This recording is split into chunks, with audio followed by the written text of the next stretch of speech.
마지막 깁스라는 그런 작품이 있습니다.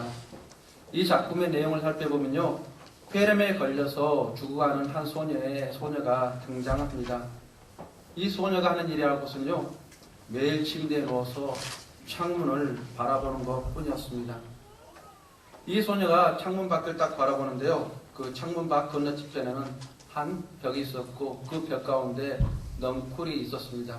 그리고 그 넝쿨에는 잎사귀가 달려 있었습니다. 어느 날 바람이 불면서 이 넝쿨의 잎사귀가 하나씩 떨어집니다. 그리고 이것을 바라보던 그 소녀가 생각을 합니다. 아, 저 잎사귀가 떨어지는 것처럼 저 잎사귀가 다 떨어지면 나의 생명도 다 끝나겠지, 그렇게 생각을 합니다. 그런데요, 이 사실을 알게 된 한 가난하고 늙은 화가가요, 몹시 비바람을 치던 날 사다리를 놓고 그 벽에 올라가 그 넝쿨 가운데 잎사귀 하나를 딱 그려 놓습니다. 그 이후로부터 모든 잎이 다 떨어지지만 그 화가가 그려놓은 그 잎사귀는 떨어지지 않습니다. 소녀는요, 그 잎사귀를 보고 생각을 합니다. 왜 저 잎사귀는 떨어지지 않을까? 저 잎사귀가 떨어지지 않는 것처럼 나도 다시 살아날 수 있지 않을까, 그런 생각을 하게 됩니다. 그리고 저 잎사귀가 떨어지지 않는 것을 보니까 나도 살 수 있겠구나 하는 그런 생각을 가지게 됩니다. 죽으려고 약속된 소녀는요, 이제 서서히 삶의 의욕을 가지면서 건강을 회복하게 된다는 것이 바로 이 마지막 깁스의 내용입니다. 이 단편 소설이 우리에게 말하고자 하는 것이 무엇일까요? 그것은요, 우리가 어떤 생각을 하고 살아가는가, 우리가 가지고 있는 생각이 매우 우리 삶 가운데 중요한 영향을 미친다는 것입니다. 어떤 사람은요, 긍정적인 생각을 하고 살아가는 사람이 있고요, 어떤 사람은 아주 부정적인 생각을 하고 살아가는 사람이 있습니다. 근데 이러한 부정적인 것, 긍정적인 것, 이 조그만한 생각의 차이가 그 사람의 삶 가운데 놀라운 결과를 이뤄낸다는 것입니다. 즉, 어떤 사람이 그 어떤 생각을 하고 살아가는가에 따라서 그 사람의 성공과 실패, 이것을 좌우할 때가 있다는 것입니다. 그 사람의 생각이 그 사람의 미래를 결정짓는다는 것입니다. 이처럼요, 우리가 어떤 생각을 하고 살아가는 것이 중요하다면 우리는 과연 어떤 생각을 하고 살아가야 하는가, 거기에 대해서 한번 고민해 보아야 할 것입니다. 우리 사람들은요, 각자의 인생을 살아갑니다. 우리가 어렸을 때부터 살아가면서요, 어떠한 것에 대한 확실한 목표가 없을지라도 우리는 살아가면서 꿈을 가지게 되고요, 어떤 목표를 추구하게 됩니다. 그리고 그 목표를 향해 나아가게 됩니다. 그런데 어떤 사람은 그 목표를 향해서 순항하는 사람이 있는가 하면 어떤 사람은 그 목표에 도달하지 못하고 그만 좌절하는 그런 사람도 있게 됨을 보게 됩니다. 사실요, 우리 인생은요, 우리가 원하는 대로 살아갈 수만은 없는 것처럼 보입니다. 제가 참 감명 깊게 본 그런 광고 하나가 있는데요, 저번에도 한번 이야기했던 것 같은데요, 바카스 광고가 저는 참 감명이 깊습니다. 그 바카스 광고를 보면요, 한 아이가 태어납니다. 그리고 부모의 보호 아래 학교를 다니고요, 또 이 아이가 성경하는 가정에 때로는 상처를 입게 됩니다. 대학 입시에서 좌절하는 그런 모습이 되고요, 또 그러한 와중에서도 이 아이가 또 성장하여서 취직을 하고 또 결혼도 하게 됩니다. 이 어느새 아이가 자라서 결혼을 했는데 이제 이 아이가 다시 또 자기의 아이를 낳게 됩니다. 그리고 이 아이를 낳고 또 그 낳은 아이를 결혼시키는 데까지 이르렀고요, 이제 나이가 들어서 편히 쉴 거라 그렇게 생각합니다. 근데요, 결코 편히 쉬는 게 아니더라고요.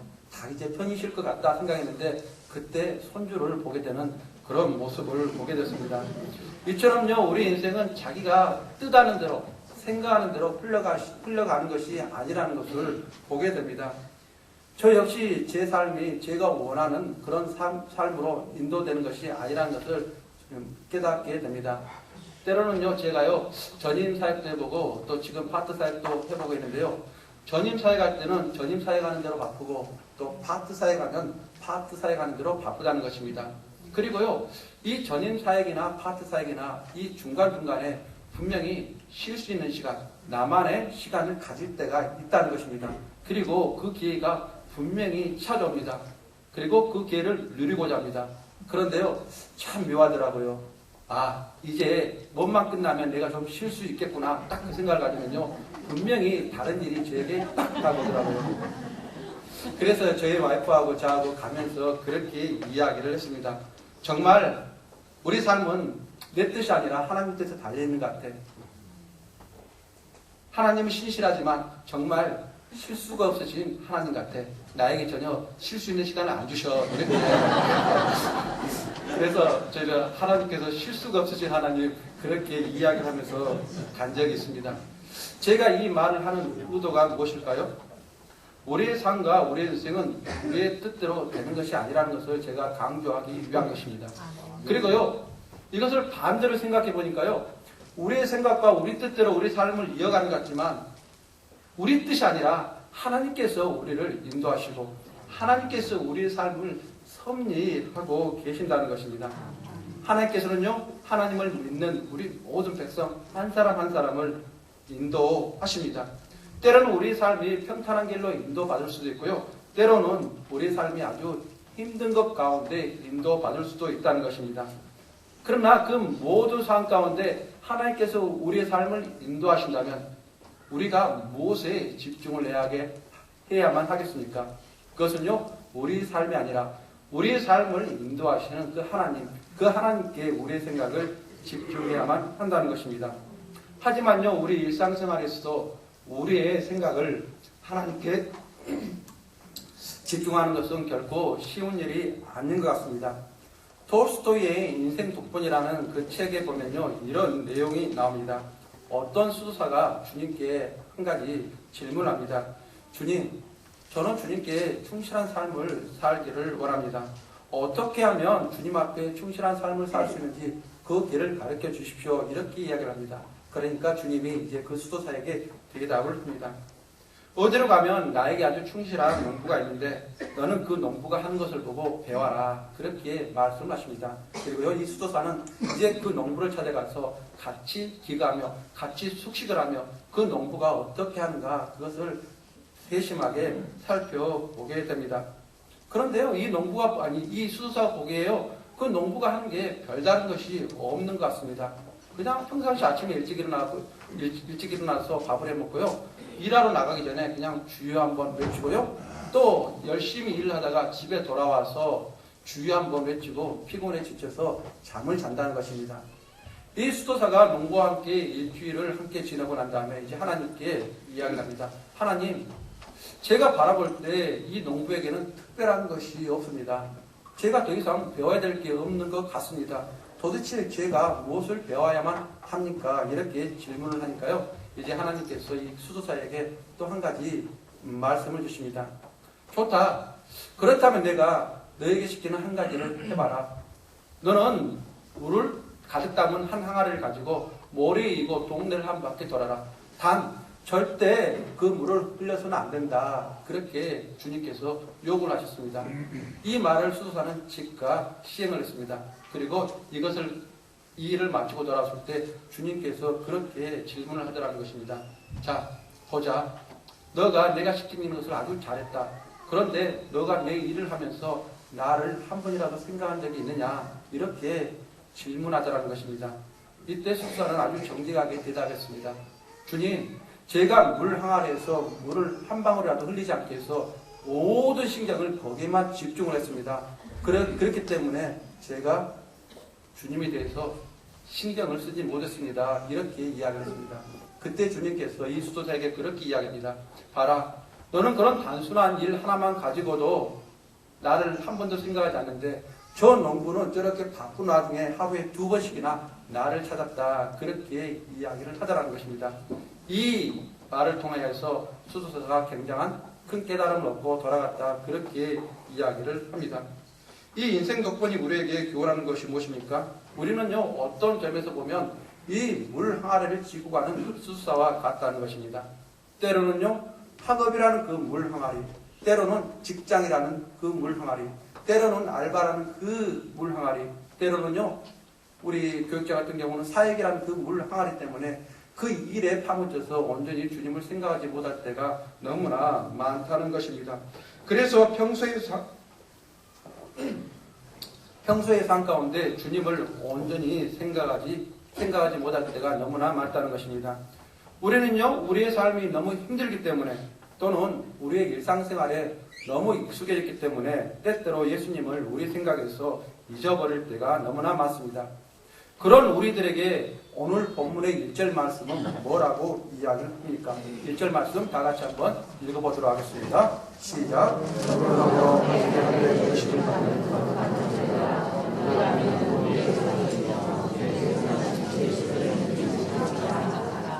오늘 1절 본문 말씀은 우리에게 이야기합니다. 예수를 깊이 생각하라, 그렇게 이야기를 합니다. 예수를 깊이 생각하라, 그렇게 이야기를 합니다. 여기서 깊이 생각하라는 그 말은요, 헬라어로 보면 카타노에사테라는 그런 단어입니다. 이 카타노에사테라는 이 단어는 어떤 의미냐면요, 마음을 고정시키다, 이런 의미입니다. 즉요, 예수님께 우리의 마음을 고정시켜야 한다는 것입니다. 우리의 마음을 고정시킨다는 것은 어떤 의미냐면요, 우리의 감각, 우리의 모든 생각을 예수님께 집중하라는 그런 의미입니다. 사실요, 이 예수님을 깊이 생각하라, 깊이 집중하라, 생각을 고정하라는 의미는요, 어떤 배경에서 나오냐면요, 그 사도들이 활동하던 그 시대 배경과 관련돼서 나왔던 그런 말입니다. 초대교회 성도들은요, 로마인으로부터 또는 유대인으로부터 심한 박해를 받았습니다. 기독교인이라는 그 사실이 알려지면 유대 종교로부터 왕따를 당하거나요, 또는 로마 관직으로부터 관직 생활을 박탈당하거나 또는 경제생활을 하는 데 있어서 심히 어려움을 겪었습니다. 이 어려움이 너무나 극심했기 때문에 예수 그리스도를 믿는 자들이 다시 예전의 생활로 돌아가려고 하는 그런 마음이 그들 가운데 있었다는 것입니다.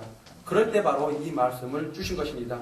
너희들이 이 환경적 어려움 이런 것을 바라보는데 그 환경을 바라보는 것이 아니라 너희 생각을 오직 예수님께 집중하라, 예수님께 고정하라, 그렇게 이야기를 하고 있는 것입니다. 이처럼요, 생각을 예수님께 고정시키라 이 말은요, 우리 환경이 우리를 둘러싸고 있을 때 그 환경이 우리의 생각을 주님으로부터 멀어지게 하려고 할 때 바로 그 환경의 지배를 받지 말고 그 환경의 지배를 넘어서서 역사하시는 주님께 우리의 생각을 고정하라는 그런 말입니다. 이와 같은 동일한 표현이 히브리서 2장 1절에도 나타납니다. 히브리서 2장 1절은 이렇게 이야기합니다. 그러므로 우리는 들은 것에 더욱 유념함으로 우리가 흘러 떠내려 가지 않게 함이 마땅하니라, 이렇게 이야기합니다. 여기서 우리가 들은 것은 바로 복음을 의미합니다. 예수님께서 우리 죄를 위하여 죽으시고요, 바로 다시 부활했다는 그 복음을 의미합니다. 바로 이 복음의 말씀을 유념하라. 이것을 유념하지 않으면 너희들은 흘러 떠내려가는 저 물과 같이 예수님과 관계가 없는 사람들이 될 것이다, 이렇게 이야기를 합니다. 그렇기 때문에 우리의 마음이 복음에 유념하지 않으면, 예수를 깊이 생각하지 않으면 우리는요, 신앙에서 이탈한 사람이 될 수밖에 없는 것입니다. 모든 일처럼요, 흘러 떠나가는 것, 흘러 표라는 것에는요, 생각에 표류가 있는 것입니다. 그렇기 때문에 우리는 무엇보다도 중요한 것은요, 바로 우리의 생각을 주님께 고정할 수 있어야만 하는 것입니다. 한번 여러분들 베드로를 생각해 보시기 바랍니다.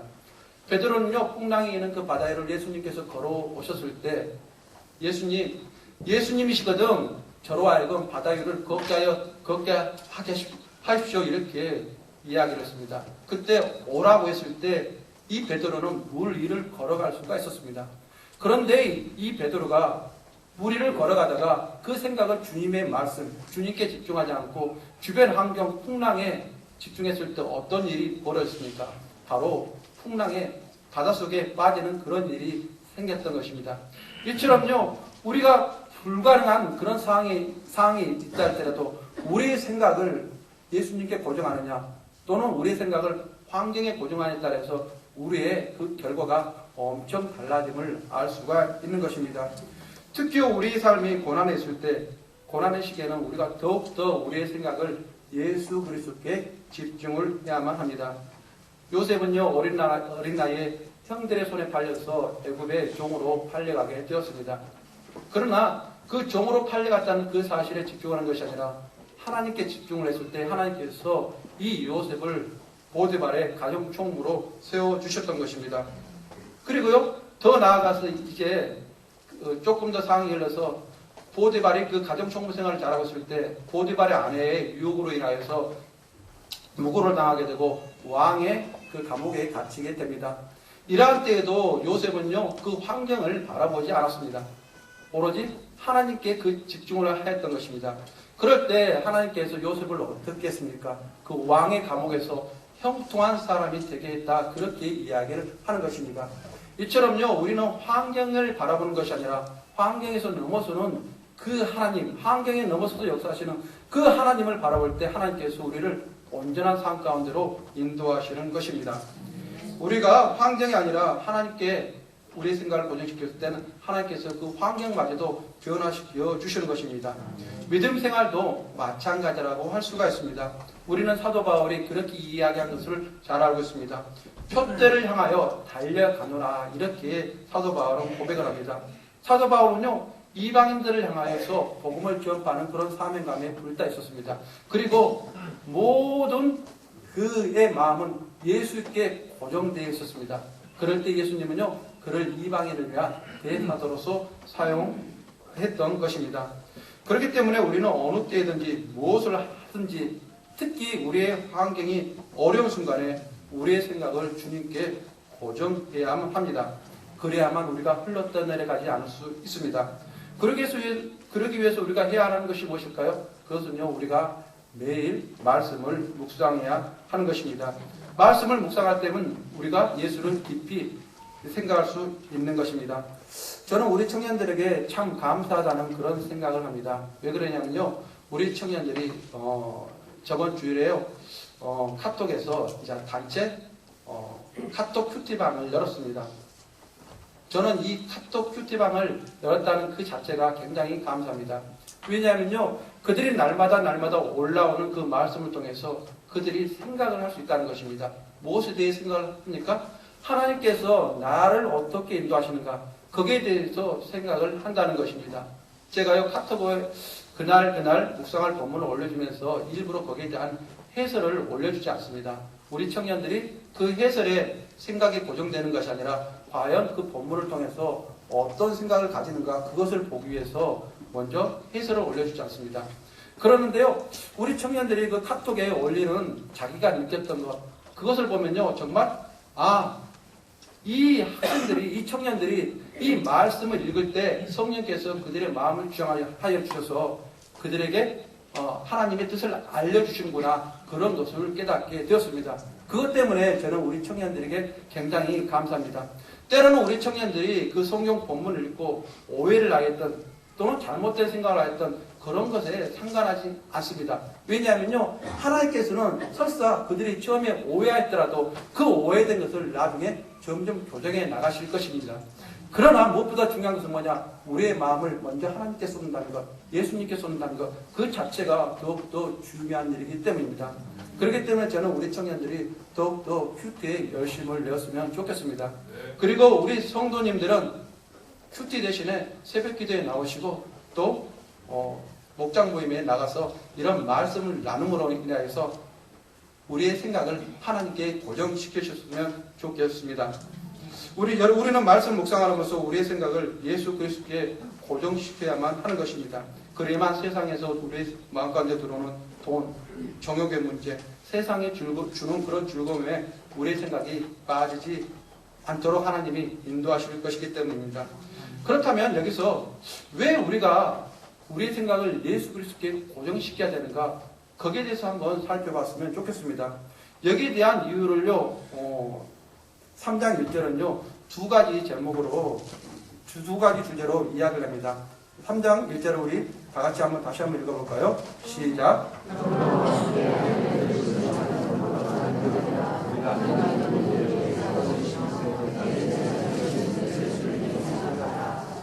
여기서는요, 두 가지 사실이 강조됩니다.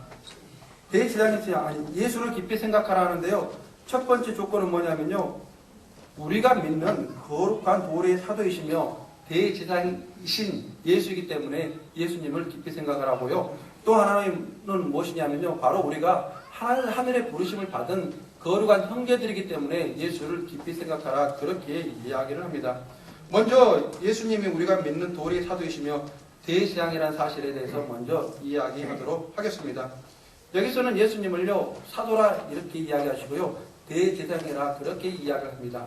우리는 사도라는 말에 대해서 굉장히 많이 들어보셨을 것입니다. 사도란 말이 어떤 의미입니까? 보내심을 받은 사람이라는 것입니다. 그렇다면 예수님은 무엇을 위해서 보내심을 받은 분이십니까? 그것은요 바로 하나님의 뜻을 이루라고 보내심을 받은 분이십니다. 그렇다면 하나님의 뜻은 무엇입니까? 하나님 뜻은요 바로 우리를 구원하는 일입니다. 또는 더 나아가서는요 구원받은 우리가 구원받은 이후에 어떻게 살아야 되는가 그것을 알게 해주시기 위해서 바로 예수님을 사도로서 우리 가운데 보내주셨다는 것입니다. 또 다른 거 하나를 찾아보면요. 그렇다면 대제사장이라는 것은 어떤 사람입니까? 대제사장은요. 하나님과 우리 사이를 중보하는 역할을 하는 사람입니다.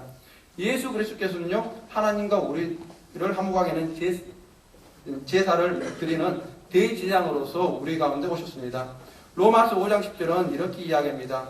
우리가 원수 되었을 때 그의 아들의 죽으심으로 말미암아 하나님과 화목하게 되었은즉 화목하게 된 자로서는 더욱 그래 살아나심으로 말미암아 구원을 받을 것이니라 이렇게 이야기를 합니다.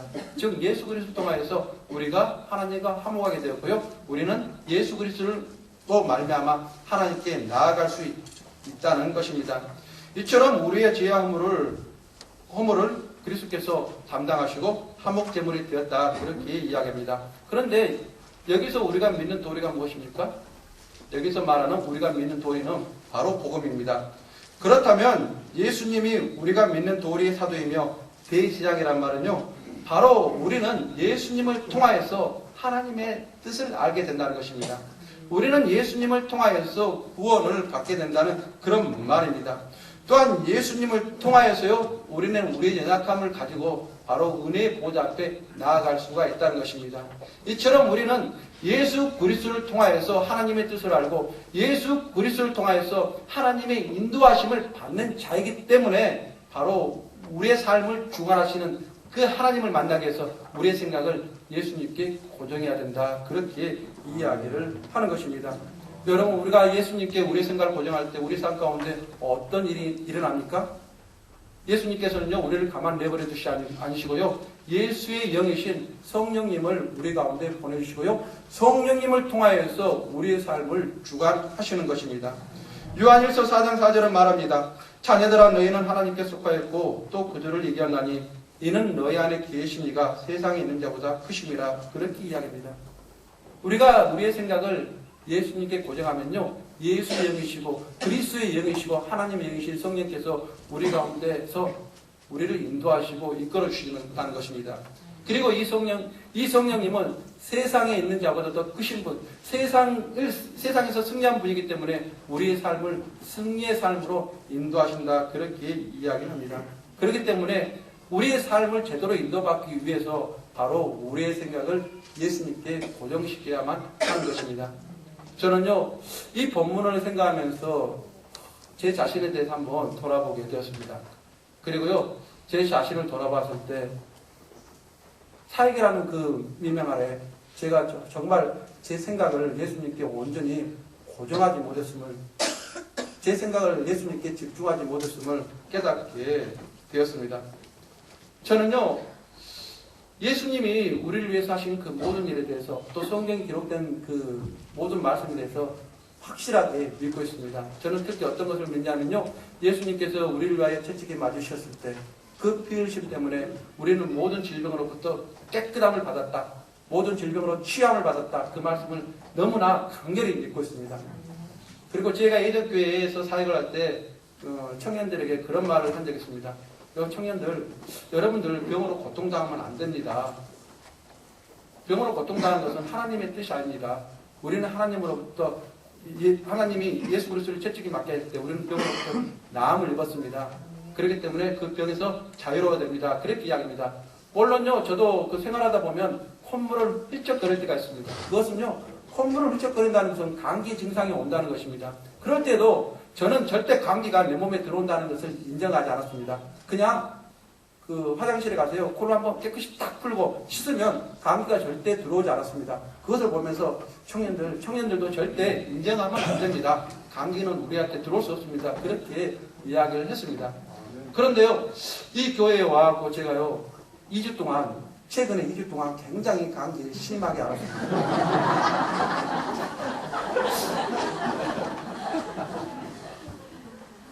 제가 감기 앓으니까요, 제일 먼저 제 믿음이 흔들리는 것입니다.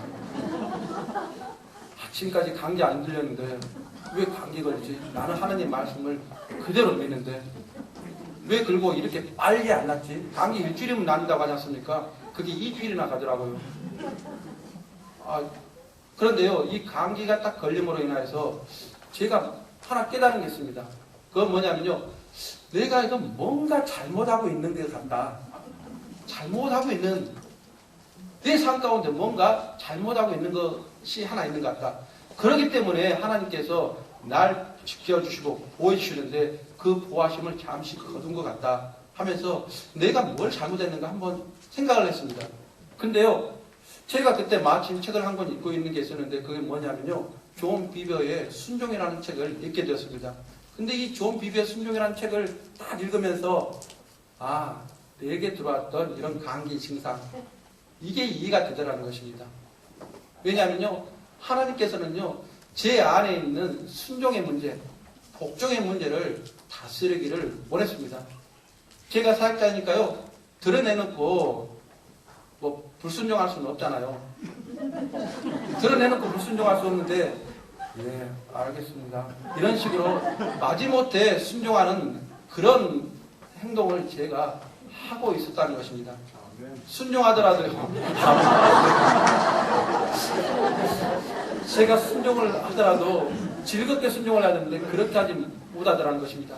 그런데 말씀을 읽으면서 어느 말씀이 저에게 딱 들어오냐면요, 이사야서의 1장 19절 말씀이 저에게 딱 들어오더라고요. 이사야서의 1장 19절 말씀은 이렇게 이야기합니다. 너희가 즐겨 순종하면 땅의 아름다운 소산을 먹을 것이요, 그렇게 이야기를 합니다. 순종할 때 그냥 순종하는 게 아닙니다. 마지못해서 하는 순종이 아닙니다. 어떻게 순종하라고요? 즐겨 순종하라는 겁니다. 아멘. 즐겨 순종하라는 것은요, 기꺼이 즐거운 마음으로 순종하라는 것입니다. 아멘. 그런데요, 제가요, 마음에 섭섭한 마음이 들어오니까요, 즐겨 순종하는 그런 마음이 없더라고요. 하나님께서는요, 이것을 깨닫게 해주시기 위해서 제게 감기가 걸리게 저는 믿습니다. 하나님께서는 제 삶을 다루시기를 원하셨던 것 같습니다.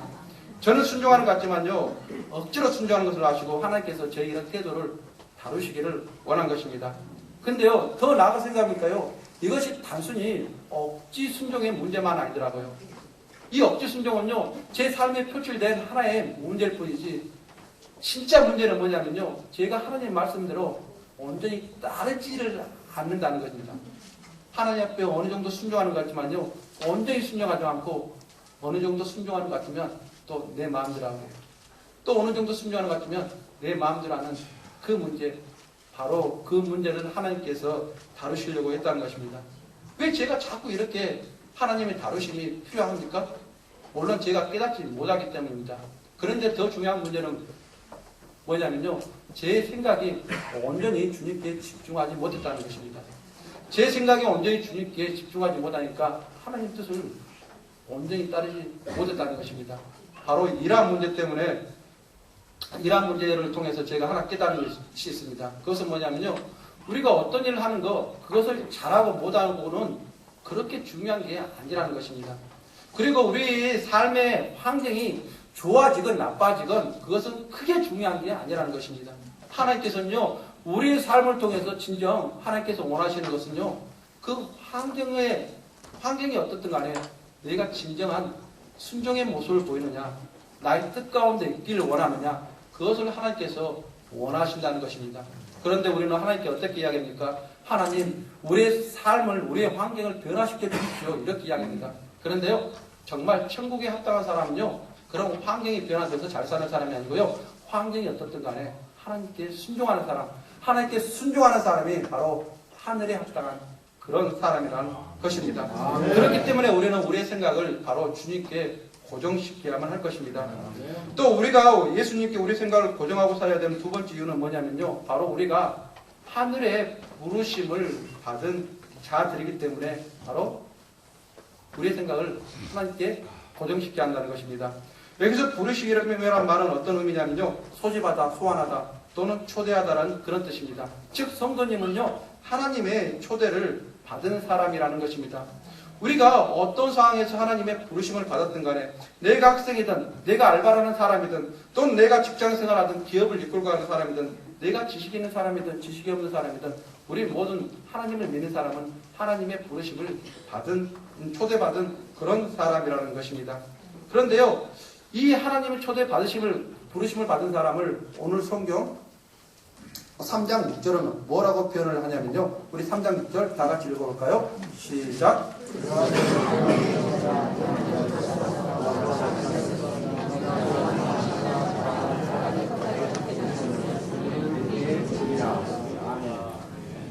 하나님의 초대를 받은 사람, 이 사람을 성경이 뭐라고 이야기하냐면요. 하나님의 집이라 그렇게 표현을 합니다. 천국된 백성은요. 교회라고도 불릴 수 있고요. 또 하나님의 집이라고도 불릴 수가 있는 것입니다. 그런데 천국된 백성이 하나님의 집이 되기 위해서 필요한 조건이 하나가 있습니다. 그것은 뭐냐면요. 바로 우리가 소망의 확신과 자랑을 끝까지 붙잡고 있어야 한다는 것입니다. 소망의 확신이 무엇입니까? 소망의 확신은요. 항상 소망이라는 단어는 어떻게 생각해야 되냐면요. 천국과 관련된 그런 단어입니다. 우리가 이 땅의 삶이 아니라 죽어서 가는 그 하나님의 나라, 그것과 관련된 그런 단어입니다. 즉 우리가 하나님의 백성이 온전히 되기 위해서는요. 바로 이러한 소망의 확신을 끝까지 잡고 있어야 된다는 것입니다. 그런데 우리의 생각이 예수께 고정되지 못하면요. 어느 순간 이 소망의 확신을 놓아버릴 때가 있다는 것입니다. 대표기내가 누구입니까? 가룟 유다 아닙니까? 가룟 유다는 순간에 괴물의 유혹에 이끌려서 예수님을 팔아버린 자가 되고 말았습니다. 또한요. 디모데후서 4장 10절에 보면 이렇게 이야기합니다. 대만은 이 세상을 사랑하여 나를 버리고 데살로니가로 갔다. 그렇게 이야기합니다. 즉요. 믿음의 길에서 떠나버릴 수가 있다는 것입니다. 어떻게 할 때요? 바로 우리가 우리의 생각을 예수 그리스도께 집중하지 않을 때 우리는 신앙의 길에서 벗어날 수가 있는 것입니다. 그렇기 때문에 우리는요, 우리의 생각을 예수 그리스도께 집중하는 것이 필요합니다. 이 말을, 이것을 통해서요, 우리는요, 예수를 계속해서 생각하는 것이 필요합니다. 로마서 8장 5절 6절은 이렇게 이야기합니다. 육신을 따른 자는 육신의 일을, 영을 따른 자는 영의 일을 생각하느니, 육신의 생각은 사망이요, 영의 생각은 생명과 평안이니라. 우리가 영적인 것, 하나님 나라의 집이 되기를 원한다면 영적인 것을 계속 우리 가운데 생각해야만 하는 것입니다. 우리가 어떤 생각을 하는 것에 따라서 우리의 미래가 달려있기 때문입니다. 그렇다면 우리 성도님들 그리고 우리 청년들은 과연 어떤 생각을 하고 살아갈까요? 우리 생각이 예수님께 고정되어 있을까요? 아니면 육신의 정욕, 안목의 정욕, 이생의 자랑에 우리의 마음이 팔려 있을까요? 지금 우리가 무엇을 생각하는가? 그것이 바로 우리의 미래를 결정한다는 것을 기억하시기 바랍니다. 예수님께서는 말씀하셨습니다. 청함을 받은 자는 많되 택함을 받은 자는 적다. 그렇게 이야기했습니다. 즉요, 우리가 이렇게 한 자리에 모였지만 천국에 들어가는 사람은 적다. 그렇게 이야기를 하고 있습니다. 우리가요, 하나님의 집의 백성이 되기 위해서는 우리의 생각을 예수께 고정해야 된다는 것을 분명히 이야기를 하는 것입니다. 저는요, 하나님의 초청을 받은 자라도 그리로 들어간 자가 많지 않다는 그 사실을 깨닫고 우리 모든 성도님들 그리고 우리 청년들이 주님의 나라에 가기 위해서 바로 우리의 생각을 예수님께 고정하시는 여러분 되시기를 예수님의 이름으로 축원합니다.